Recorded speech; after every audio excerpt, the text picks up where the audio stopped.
আসসালামু আলাইকুম ওয়া রাহমাতুল্লাহি ওয়া বারাকাতুহু। নাহমাদুহু ওয়া নুসাল্লি আলা রাসূলিহিল কারীম, আম্মা বা'দ। ফাআউযু বিল্লাহি মিনাশ শাইতানির রাজীম। বিসমিল্লাহির রহমানির রহিম। ওয়াল ফাজরি ওয়া লায়ালিন আশর। আজকে আমার আলোচনার মূল টপিক হচ্ছে জিলহজ মাসের আমল সম্পর্কে। জিলহজ মাসের প্রথম 10 দিন এর কি গুরুত্বপূর্ণ আমল। জিলহজ মাসের প্রথম 10 দিন সম্পর্কে কোরআনে কারিমে সূরা ফাজরে বলা হয়েছে ওয়ালায়ালিন আশর, 10 রাতের কসম কেটেছেন আল্লাহ তাআলা। এবং নবী করিম সাল্লাল্লাহু আলাইহি ওয়াসাল্লাম বলেছেন, মা মিন আইয়ামিল আমালুস সালিহু ফিহা আহাব্বা ইলাল্লাহি মিন হাযিহিল আইয়ামি, ইয়ানি আইয়ামাল আশরি। আল্লাহর নিকট জিলহজের 10 দিনের নেক আমলের চেয়ে অধিক প্রিয় অন্য কোনো দিনের আমল নাই। হাদিসটি আবু দাউদ শরীফ থেকে আনা হয়েছে। হাদিসের আলোকে আমি আজকে আপনাদেরকে বলবো জিলহজ মাসের প্রথম 10 দিনের বেশ কিছু আমল। প্রথম আমল হচ্ছে জিলহজের এই দিনগুলোতে বেশি বেশি ইবাদত বন্দেগীতে মনোযোগী হওয়া, যেমন তওবা, ইস্তেগফার, জিকির, তেলাওয়াত, কান্নাকাটি, রোনাজারি এবং দান সদকা করা। সাথে সাথে হাদিসে বর্ণিত দোয়াগুলি পাঠ করা, যেমন লা ইলাহা ইল্লাল্লাহ, আল্লাহু আকবার, আলহামদুলিল্লাহ। এই 3টি দোয়া বেশি বেশি পাঠ করা। আমি আবারও বলছি, লা ইলাহা ইল্লাল্লাহ, আল্লাহু আকবার, আলহামদুলিল্লাহ। এই দোয়াগুলি বেশি বেশি পাঠ করা। সূত্র মুসনাদে আহমদ। জিলহজের প্রথম 10 দিনের দ্বিতীয় নাম্বার আমল হচ্ছে, এটি আরো গুরুত্বপূর্ণ, সেটি হচ্ছে নবী করিম সাল্লাল্লাহু আলাইহি ওয়াসাল্লাম প্রথম 9 দিন রোজা রাখার ব্যাপারে খুবই যত্নবান ছিলেন, যেমনটা হাদিস শরীফে আসছে। আসুন হাদিসটা জেনে নেই। কানা রাসূলুল্লাহি সাল্লাল্লাহু আলাইহি ওয়াসাল্লাম ইয়াসুমু 9 যিলহিজ্জাহ। নবী করিম সাল্লাল্লাহু আলাইহি ওয়াসাল্লাম জিলহজের 9টি দিবসে 9 দিন রোজা রাখতেন। সুনানে আবু দাউদ, হাদিস 2437। জিলহজ মাসের প্রথম 10 দিনের দ্বিতীয় আমল হচ্ছে, বিশেষ করে জিলহজের 9 তারিখ ইয়াউমে আরাফা, আইনে কুরবানি ঈদের আগের দিন। এই দিনে বেশি গুরুত্বের সাথে আমল করতে হবে। দোয়া, দরুদ, তওবা, ইস্তেগফার এবং রোজার প্রতি। শুধুমাত্র আরাফার দিন রোজার ফজিলতের ব্যাপারে কি আসছে জানেন? অবাক হয়ে যাবেন। আসুন আগে হাদিস থেকে জেনে নিই। সিয়ামু ইয়াউমে আরাফা, অর্থাৎ আরাফার দিনের রোজা, অর্থাৎ কুরবানি ঈদের আগের দিনের রোজা। আহতাসিবু আলাল্লাহি আন ইউকাফিরাস সানাতাল্লাতী ক্বাবলা। আল্লাহ রাসূল সাল্লাল্লাহু আলাইহি ওয়াসাল্লাম বলেন, আমি আশা রাখি যে আল্লাহ তাআলা পূর্ববর্তী 1 বছরের গুনাহ খাতা মাফ করে দেবেন।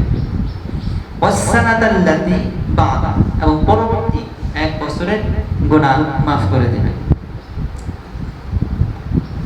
হাদিসটি সহিহ মুসলিম শরীফে আসছে 1162।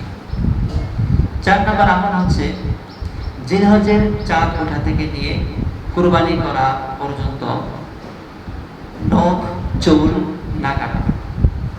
হাতের নখ, পায়ের নখ, চুল ইত্যাদি এগুলি না কাটা। এতে করে একে তো হাজী সাহেবদের সাথে সাদৃশ্য হয়ে যাবে, অপরদিকে বিশেষ ফজিলত হচ্ছে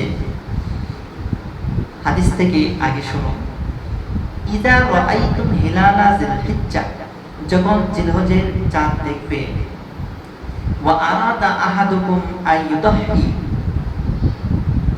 তোমাদের মধ্যে যে কুরবানি করবে সে যেন ফালইউমসিক আন শারিহি ওয়া আজফারিহি, সে যেন তার চুল তার নখ না কাটে। অর্থাৎ জিলহজের চাঁদ ওঠার পর থেকে